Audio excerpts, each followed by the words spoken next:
this is why the game industry is starting to get scared. Alan Woke 2 recoups the majority of its dev costs as Remedy reports H1 revenue rise. Finnish developer says it also says it has improved profitability. Okay, so as I go through this article, just pay attention all the ways they try to spin it. Oh, this was our fastest best-selling game ever. Oh, yeah, we have improved profitability.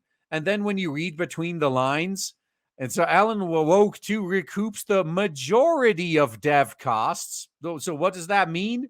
It means it's still operating at a loss. They still haven't made as much money as they put into it. And Alan Woke 2 is a very special case because unless I misremember, Epic actually funded 100% of it. So the accounting on Alan Woke might be a little bit weird because was it this Remedy? They already got paid up front for it basically by Epic.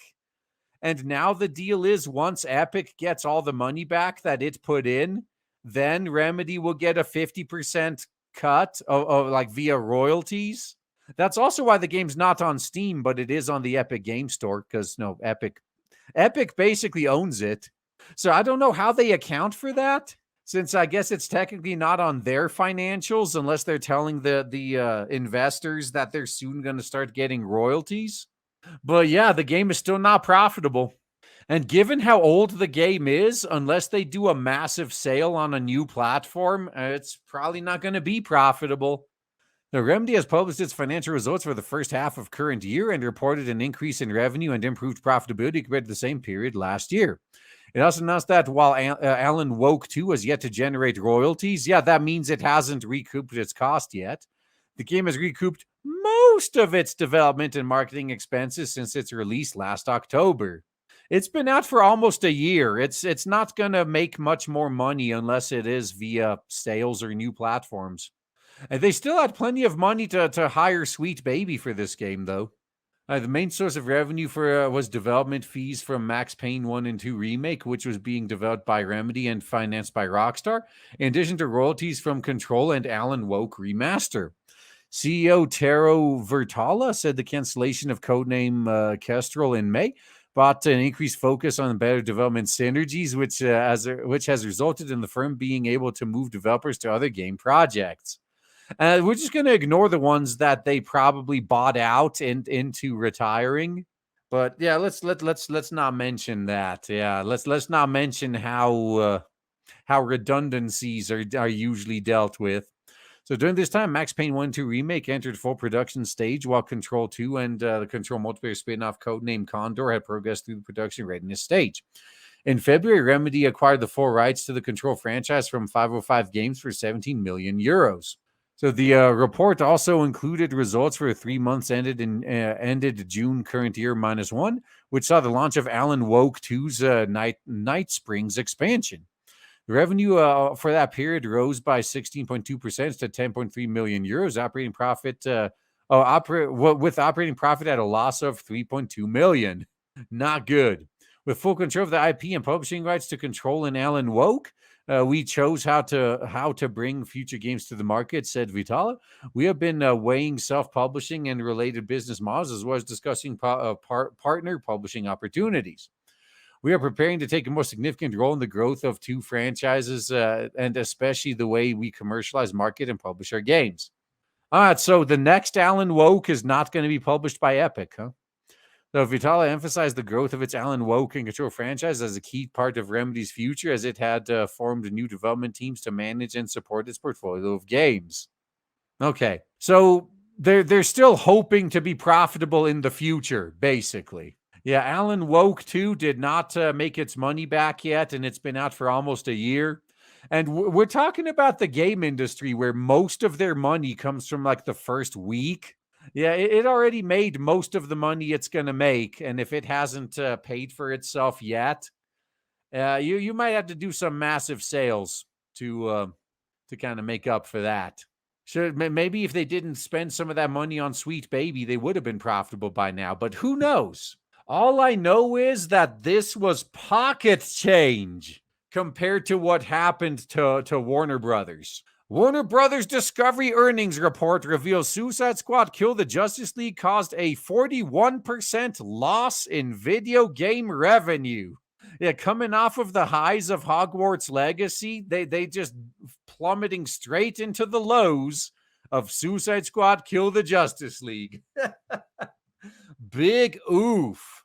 In yet further confirmation, the game was a complete and total misfire in almost every regard. Warner Brothers Discovery's latest earnings report had revealed that the absolute failure of Suicide Squad Kill the Justice League led to their quarterly video game revenue declining by, I think there's supposed to be double digits. Yeah, a lot of times these declines can be actually explained by what releases are coming out. If they had a really major release the year before, but nothing now, they will definitely like their earnings will decline year over year, and it's not really anything to be freaked out about. But when you pump hundreds of millions into a failed live service, that hurts, man. As detailed by the company in their Q2 current year earnings report, their overall studio revenues for the quarter compared to the same period the year prior decreased 4%, excluding drops resulting from changes in foreign currency exchange rates due to struggles in their TV, theatrical, and video game studios. So literally everything, like every single piece of Warner Discovery is struggling. TV revenue declined 27%, primarily driven by the timing of initial telecast productions, as well as lower licensing sales because they're not making anything good anymore. Reported WBD, theatrical revenue increased 19%, XFX primarily due to higher home entertainment revenue from Dune Part 2, and higher box office carryover due to the performance of Godzilla X Kong, The New Empire, which is released at the end of March. So while these combined with these double-digit declines are significant, they pale in comparison to the damage done by the company or to the company's financials by the underperformance, that's one way of putting it, of their video games division, wherein games revenue declined 41%, primarily driven by a weak performance of Suicide Squad Kill the Justice League this year compared to the strong performance of Hogwarts Legacy the year prior. It's almost as if they didn't release anything this year. Now, speaking to this revenue drop during the company's Q2 current year earnings presentation, WBD CFO Gunnar Wiedenfels outright admitted that Suicide Squad Kill the Justice League was a major reason for their financial stumble. Yeah, now they're just going to be blaming everything on it. They've already written it off as a failure. So like, okay, everything going forward, since we're about to shut this thing down anyway, let's just blame everything on this one game. So now turning to studios, we enjoyed a healthy theatrical revenue growth despite the underperformance of recent releases and aided by a strong carryover from Q1 releases, said the exec. Oh, so they literally just tried to gloss it over, huh? Experiences in consumer product revenues continue to perform nicely. We remain upbeat about the opportunity to see better coordinating process and around funding or managing franchises. Television was down, particularly as we worked through the last of the strike delayed delivery, which sets us up for a big swing and up to in the second half. And while, as we've called out last quarter, games are still struggling again. Last year's Hogwarts Legacy comp and a muted response to Suicide Squad this year. Muted? You mean downright negative? Yeah, this is why the rumors are they're looking to sell their game division. So further, when later pressed by Goldman Sachs analyst Michael New during the presentation's Q&A portion, where as to whether WBD considered their video game operations a core part of the portfolio, WBD CEO and president of global streaming and games, JB Perrett, likewise admitted that Task Force X's latest mission was an absolute bust. Yes, he began positively answering the question. We know that our franchises our franchise is particularly in a world where the gaming industry launching brand new franchises is getting harder and harder for a number of reasons, including IDFA or ID for advertisers, depreciation, and more challenges with marketing and consumer acquisition, and that franchises like the ones we have are in high demand and can help launch games. Meanwhile, Snowbreak comes out and does okay without being part of a major franchise from a relatively new studio. And now you still need a great game, he added. And the reality is, we've had the unfortunate in the short period of 12 months, we've gone from a record year that we had in current year -1 with Hogwarts Legacy to unfortunately having the opposite side of the spectrum with Suicide Squad.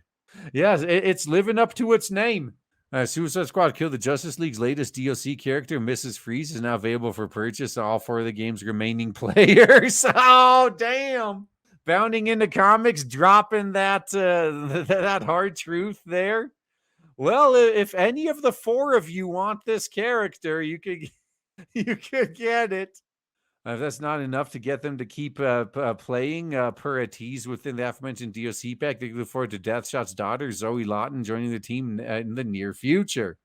If they even finish it, although, to be fair, usually when these live services get prematurely shut down, they at least do 1 or 2 seasons. Like to avoid legal repercussions, they deliver everything they had in their initial roadmap, but nothing after that.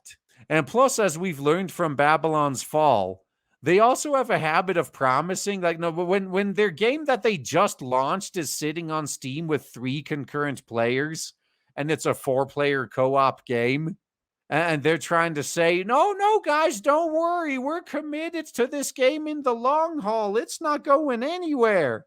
And then a month later, yeah, we're shutting it down. I guess the long haul was 30 days. Well, couldn't have happened to a better game in a better company. This is why the game industry is getting scared. Instead of attacking us like they usually do, they're now finally going back to begging us to give them another chance. And I'll give you another chance once you deliver what I actually want. Until then, I'm not negotiating with you. You either unconditionally surrender or you can vanish. Not my problem.